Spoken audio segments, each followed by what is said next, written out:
Está no ar o STJ no seu dia, um programa do Superior Tribunal de Justiça. Apresentação, Tiago Gomide. Olá para você que nos acompanha a partir de agora, está no ar mais um STJ no seu dia. Eu sou o Tiago Gomide e no episódio de hoje nós vamos falar sobre a manutenção da pensão alimentícia mesmo após a exoneração judicial. Você sabia que o Superior Tribunal de Justiça decidiu que a pensão pode continuar sendo paga por tempo indeterminado quando o alimentante, mesmo exonerado, opta por seguir realizando os pagamentos voluntariamente? Essa postura pode criar no beneficiário a legítima expectativa de continuidade do benefício com base nos princípios da boa-fé e da proteção da confiança. E para falar sobre esse assunto e esclarecer as dúvidas, eu converso agora com a advogada especialista em Direito de Família e Sucessões, Cristiana Gomes Ferreira. Seja muito bem-vinda ao STJ no seu dia. Olá, Tiago, tudo bem? Um grande prazer estar aqui falando sobre um tema tão importante, uma decisão tão impactante aí para todos. Doutora, vamos começar explicando então para quem nos ouve o que exatamente o STJ decidiu nesse caso e por que essa decisão é considerada relevante no campo aí do direito de família? Então, Tiago, houve essa decisão recente, agora é proferida. Terceira turma do Superior Tribunal de Justiça deu provimento a um recurso especial de uma mulher para obrigar o ex-marido a continuar pagando a pensão alimentícia. O que aconteceu? O casal havia realizado um acordo para pagamento de pensão do ex-marido para a ex-esposa no ano de 1993. E essa pensão perduraria até 1994. Essa era a informação foi levado ao judiciário, é o que formalizado esteve sempre. Imagina, 1993 essa decisão, que tão comum era a ex-mulher seguir recebendo pensão do ex-marido sem nenhum prazo. Né? Estamos falando de muito tempo. O que aconteceu? Seria, né, o prazo de um ano até 1994. Mas em 1996... não parou de pagar a pensão em 1994, lá em 1996 eles fizeram um novo acordo extrajudicial, no qual convencionaram que a pensão continuaria sendo paga por prazo indeterminado. Tá? De novo, esse acordo novo não foi levado à homologação. O tempo passou e por esses anos, né, décadas, o ex-marido seguiu pagando pensão para a ex-mulher. Então, em 2018, ele entra com uma ação judicial pedindo a exoneração, alegando a mudança da capacidade financeira, já idoso, que ele precisaria se submeter a tratamentos médicos. E a ex-esposa alegou, em contestação, que essa pensão ela era essencial, que ela já era idosa, que havia se criado uma expectativa. Ela nunca imaginou que ele viria a suscitar que a pensão já deveria ter sido exonerada há muito tempo, a gente nunca homologou esse acordo, foi tudo ali um combinado, e disse, agora não tenho mais condições. Né? Então, relembrando, perante o judiciário, a pensão já teria acabado lá em 1994. E a ministra Nancy Andrighi negou provimento, quando chegou lá, aqui no STJ, ela negou provimento e disse que a confiança gera o dever de não frustrar a outra parte. Mesmo após o fim formal da obrigação de pagar pensão, se o alimentante continuava, e assim continua, né, pagando voluntariamente por um longo período, cria-se então uma expectativa legítima de continuidade.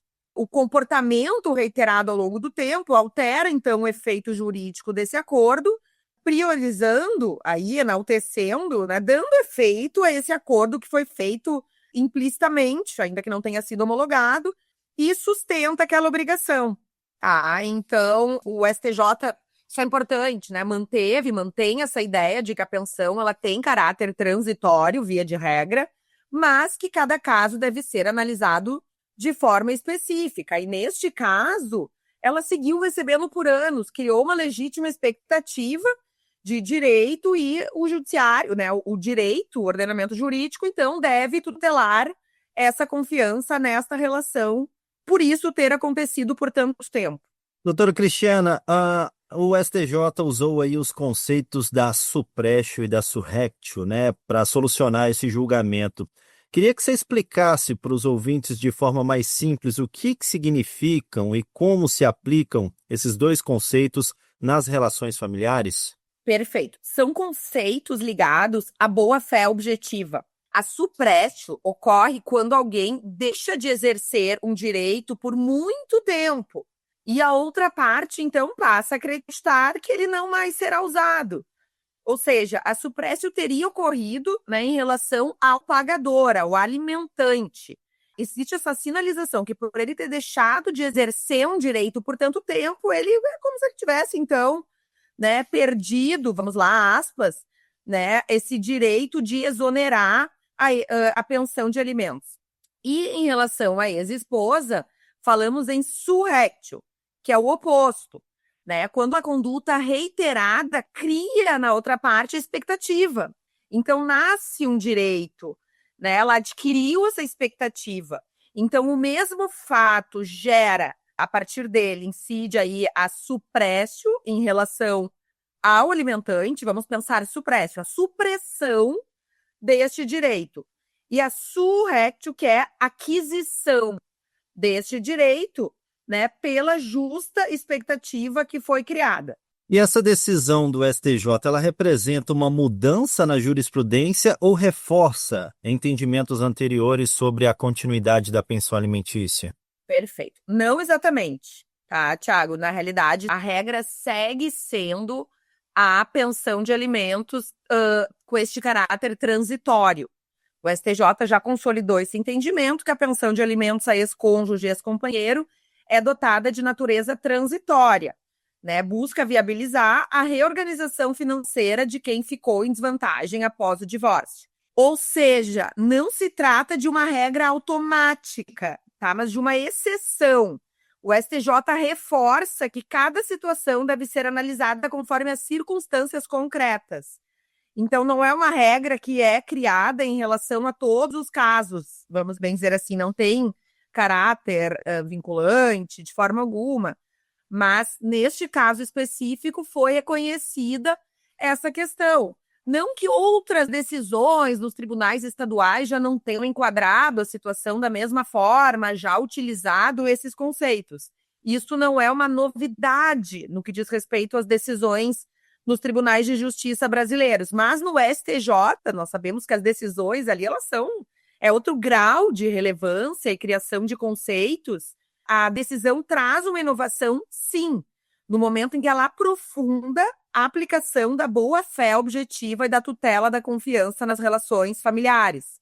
Então, até então, esses princípios eram mais comuns das relações contratuais e de consumo. Agora, nesse momento, o STJ passa a aplicá-los à pensão de alimentos e reconhece que o direito de família também é espaço de responsabilidade ética e jurídica. Então, esta é a grande inovação, é essa aplicação aos casos envolvendo pensão de alimentos. E em que situações práticas a pensão entre ex-cônjuges pode ser considerada de caráter permanente? Também não deixa de ser comum, mas nestes casos, a gente nunca fala em caráter permanente, nós falamos em pensão por tempo indeterminado. Porque se nós formos pensar em alguns casos até de atuação, minha pessoalmente, de muitos colegas, nós sabemos que essa pensão ela tem um caráter indeterminado, isso não é incomum, não é a regra, mas não é incomum. Em casos, Tiago, como idade avançada, casos em que a mulher, isso ainda é muito comum, né, no Brasil, e sempre será, deixa de se dedicar às atividades profissionais, se dedica a sua carreira, aspas, né, à maternidade, porque não deixa de ser uma atividade laboral. Muitas mulheres, inclusive, dizem que elas descansam trabalhando. Tamanha carga emocional, tamanha carga, né, a demanda que dá cuidar de filhos e das atividades domésticas. Então, isso ainda é muito comum. Mas muitas vezes essa mulher ela tem 35, 40 anos, parou de trabalhar lá 20 anos atrás, mas tem um curso superior, tem uma formação. Então, nesses casos, ela tem um caráter transitório. É por alguns anos até ela se recolocar no mercado, enfim.